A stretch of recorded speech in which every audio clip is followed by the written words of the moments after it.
Welcome, Dr. James Beckett, Sports Card Insights. Rich and I are going to have an interesting walk through some sets suggested by Corey Barnes to talk about non-rookie cards that are notable. We'll start with the 50s, sets that have notable rookie cards. But what about the notable non-rookie cards? Maybe some surprises where I hope to surprise Rich, and I know he will surprise me. But thanks, sponsors, Beckett Media, Beckett Grading, Beckett Authentication, ComC.com, Burbank Sports Cards, Mike Stadium Sports Cards, Heritage Auctions, Huggins Scott Auctions, Panini, Upper Deck, and Topps. We'll start with 52 Topps and talk about the notable non-rookie cards in the set. I know what you're going to say. I'm going to switch up on you. I'll let you do the obvious one. How about the Gus Zero card? I believe his rookie card's 50 or 50 with all the baseballs. So baseballs nailed to the bat. Yes, that's an actual press photo. Yes, no, it actually happened. I'm not sure there's a lot of extra demand on that, but there probably should be. There used to be because it was just such a cool photo. Yeah, I just think it's a nostalgic thing, and there's not many people PCing Gus Zero. No, 70 years later, no, I don't think the interest is quite the same, even though Gus Zero introduced Joe DiMaggio to Marilyn Monroe. Oh, I think I have heard that. Okay. Well, so you got that linkage, too. If you're a Monroe fan, okay, or a DiMaggio fan, you could say, hey, that's a cool non-rookie card. Thanks, Gus.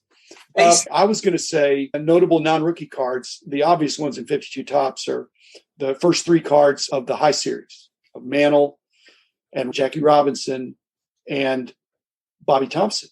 The interesting thing about those three guys are they're double prints. And it must have been the way they printed it, but the stitching of the baseball on the back is reversed. It's flipped, yeah. They're both ways for those guys. But Jackie Robinson, that's arguably his most beautiful card. It's a beautiful card. One of these content creators came to me at the May show before the dinner and was showing me these beautiful Jackie Robinson older cards he had traded for, including 49 Bowman, which is a beautiful card in its own. But you're absolutely right. The 52, not as beautiful. And I think the 53 Topps is a beautiful card too. Yes. But you're right. After that, not so much. But no, they're still nice cards. They're nice. Yeah.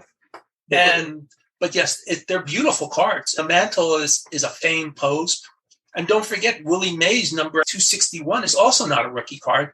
Right. Mays and Mantle are both 51 Bowman rookies. Right. In your first price guide, to show how close they were at one point, the Mantle was $90 in Beckett Book 1 in 1979, and the Mays was $85. That's statistically even. I know that's not exactly even, but I think even a statistics person would call that even. Yeah. Okay, let's move to 53 Bowman. Color. Let's start with color. I'm going to go first. I'm going to nominate the Wee Reese in action photo, considered one of the most beautiful cards of all time. One of the few things in life I reflect and say I should have bought that is our old friend Ace Marchant, who's no longer with us, had a magazine with the original photo where that Pee Wee from like 1947, and he had the photo. So it's an old photo, and it was in like a Life magazine. You can find the photo of the Pee Wee Reese jumping over the guy. So it's again based on a real photo. Okay. And I think that's cool. It's one of the few things I regret not buying over the years. The multiplayer cards, the Mantle Bauer card and the Martin Rizzuto card, really the first modern multiplayer cards, which are important because for the next 15 years, and now they're back with a vengeance, Topps did from 57 to 69 a lot of multiplayer cards. Yeah. Any other notable non-rookies that are not superstars that come to mind? I think the set is just so beautiful that any card is worthy, even if it's a non-rookie. We remember the superstars, and I don't remember if he's a rookie or not, but for some reason, Al Corwin is card number 126 and 149 in that set. Yeah. Don't know why you would make two cards of Al Corwin, but they did in 53. So, okay, that's a good tidbit. Sounds like somebody bailed on him at the last minute, and Al would just slot you back in here. What about Bowman Black and White, 53? I mean, your key cards are Stengel or Mize. Stengel or Mize. But again, I was actually IDing for ComC a bunch of 53 Bowman Black and Whites this week. Those cards, so you don't realize how pretty those cards are, even just in black and white. Right. Until you see a large scan of them, you say, they did a really good job with 53 Bowman Black and White. Well, they had to be with black and white. It's got to be crystal clear. How about I nominate Fred Hutchinson? That's a good one. I like that. Because he's an exemplary guy, has a cancer center out in the West Coast and Seattle area, I think, and was an outstanding pitcher and coach and manager and all that stuff. And Dave Zanoski, a famed collector in his own, does a Fred Hutchinson cancer card set every year. We have some of them in the Beckett database. When I was working for you, Dave would usually be nice enough to send them to us or ask for a small donation. Oh, the Hutchinson sets. They were from the hospital, or they were a benefit thing. Okay. 53 tops. We touched on it already. The Jackie Robinson card, I think, is very nice. There's a very nice mantle. There's a very nice maze. Yeah. But there are some short printed cards that are interesting too. Off the top of my head, you have people like Smokey Burgess that are sneaky tough. You have some of the high numbers, but you have cards like, I think Joe Collins may have been a short print. You have people like that are great works of art. And another thing that when I was young and not as wise or kind of wise as I am today, one of the artists, Jerry Dvorak, used to set up at all the New York local card shows. Yeah. Now I realize what a treasure it was that he was the guy. Yeah, they did fun things like you could see in the background. Some of them, they would put the word tops in the background, maybe on the scoreboard or something. Just look for cute little things in the backgrounds on those cards. You might find hidden little secrets. And to me, that's one of the best parts of the 53 top set. Stunning art. I'm going to nominate Roy Face, being a Pirate fan in 1960 and late 50s. Oh, wait a minute. Disqualified. That's his rookie card. Yeah. That's okay, but we can still talk about Roy Face. They made sure he got the record just before they shipped him to the Tigers so he could win another World Series with the Tigers. I think they got him his 802nd appearance with the Pirates so he could set a record for most appearances with a team just before they sent him off to Detroit. And he ended up at Montreal Expo, and he's still living and still signing. And apparently just a really good guy. So you chose, just like you did with Roberto Clemente as your favorite player, liking Roy Face, you chose very wisely, skipping whether he's a rookie card. I messed up. Okay. How about 54 Bowman? To me, one of the more interesting things are the two Jimmy Pearsall cards, the one where he subs for Ted Williams, and then the one where he's on his own on card number 210. He's number 66. Yeah, so you have all the variations. If you want a master set, and usually it doesn't cost you more money, but all those variations in 54 Bowman. Oh, the fielding percentage kind of stuff? Yes. Some of them are actually like Dave Philly being traded. And there's a Carl Scheid card with 3.06 or 0.306 ERA and single line and double line. So if you're a variation guy, and I did this with 62, but now thinking about it as we're talking, 54 Bowman is a master set collector's dream. Yeah. And it's not that expensive. Or nightmare. Okay, let's go to 54 tops. I've got two possibilities that I'm suggesting. One is the OBrien Brothers. They're both rookies. Focusing on Pirates. I thought Johnny had... Maybe Johnny has a 53, but I think the tops. Yeah, I think he has Johnny. I thought Ed may have had not had a card previous. I think Johnny had 53 tops. Anyway, and also the two Ted Williams. Number one. No, there's no doubt that bookending the sets with the Ted Williams. The first 50 cards are loaded with superstars, but you also get Hank Sauer. Even the minor players in the first 50 cards tend to be better players. Hank Sauer's not minor. He's an MVP. Yeah. From barely anymore. People forget. Anybody that was an MVP, that's pretty amazing. Yeah, he was an amazing guy. I saw him speak at a Sabre convention in 1998. He was like 80 years old and still sharp as a tack. And he was still working for the Giants part-time. He was quite a good person. And you're right.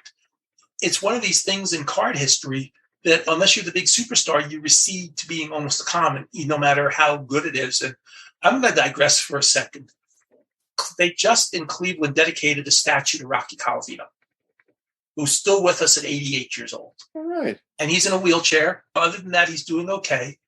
But to see the love of the fans in Cleveland for somebody as beloved as Rocky Colavito was really nice to see. He was super popular when he was playing.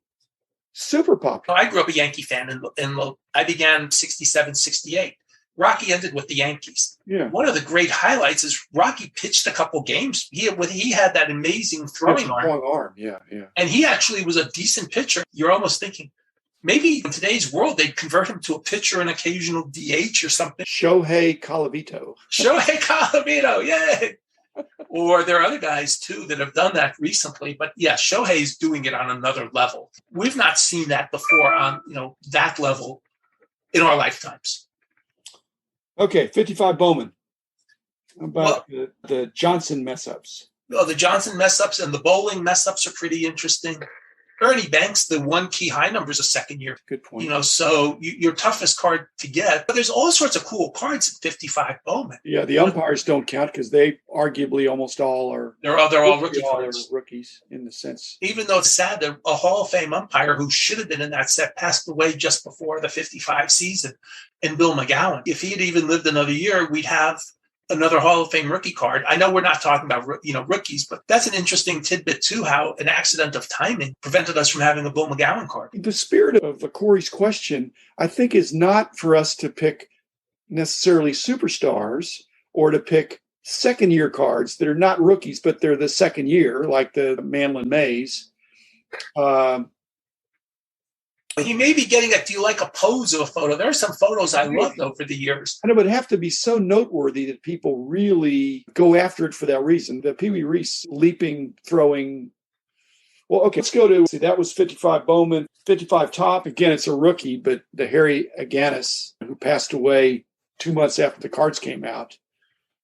Well, you have a signed copy of that I have a signed copy, but that's a rookie. There really aren't any special poses in 55, but to me, any Brooklyn Dodger card, and obviously this isn't the 70s anymore, or even the 80s, when you had a lot of people who remembered the Brooklyn Dodgers.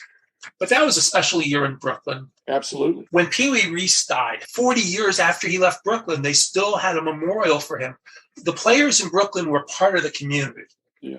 And so as such, any 55 Dodger, rookie or not, is a memorable card in the 55 top set. Good point. Okay, 56 tops. Can't say Spook Jacobs, although that is not his rookie card. He has, I think, 54 tops maybe. That obviously has important to me, but to nobody else. Who's chasing Spook Jacobs? I'm not even chasing Spook Jacobs. I've got him on the wall, and that's more than his playing career warrants. But 56 tops, I don't know. Team cards, they're not rookies. In some sports, basketball especially, if there's a team card that has a rookie player in a team picture, or in football, same thing. They'll try to grab onto that. Baseball, it seems like not so much. Back in the day when Nolan Ryan was insanely popular, there were people who chased the 67 Mets team card, number 42, because you could see Nolan Ryan's picture on the card. And I think that would be an example of what I think this guy's asking about. We're doing baseball right now, but ComC is pretty good about this. In basketball, especially, if Kobe is playing defense on somebody in the picture of the card, or Michael Jordan, there's extra demand. It's clearly not a rookie card. It's driven by the visible presence of a superstar. I'm trying to think if it applies to more than just Kobe and Michael Jordan. Maybe one or two other people, but it's really Kobe and Jordan. Maybe a couple of the guys in the 70s. Sometimes Kareem's on a card. Or I've yet to see where Julius Erving's on the background of a card. What's the card that Pete Rose is... That's the 71 tops Chris Short card. Yeah. And then there's a 71 tops Bud Harrelson card where you very clearly see number 30 on the mound, which is Nolan Ryan. And yet those cards still only book at $4 or $5. Should they be more? Probably, but that's what they are. It can't be unless people chase it. I don't know if this question from Corey is looking for the inexplicable special demand for these non-rookie card, because the 62 Maris is a condition rarity. It's not a rookie card, and it's card number 1, I think. It is card number 1. That's why it's really a condition rarity. So there's something to that. It details his quest, his successful quest. Looking on the wall behind you, or at least what you're showing on the wall, I see 53 top Satchel Paige. Beautiful card. And the 49 Leaf card is so tough that it took years to work out even what the card number was, because so few people actually saw the card.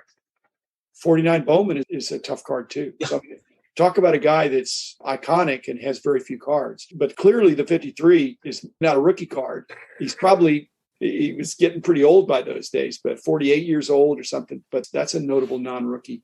And thanks, Rich. Thanks, Corey Barnes, for your suggestion. I don't know that we did it justice, but we'll maybe come back to it. And thanks, everybody, for listening. Be back again tomorrow with another episode.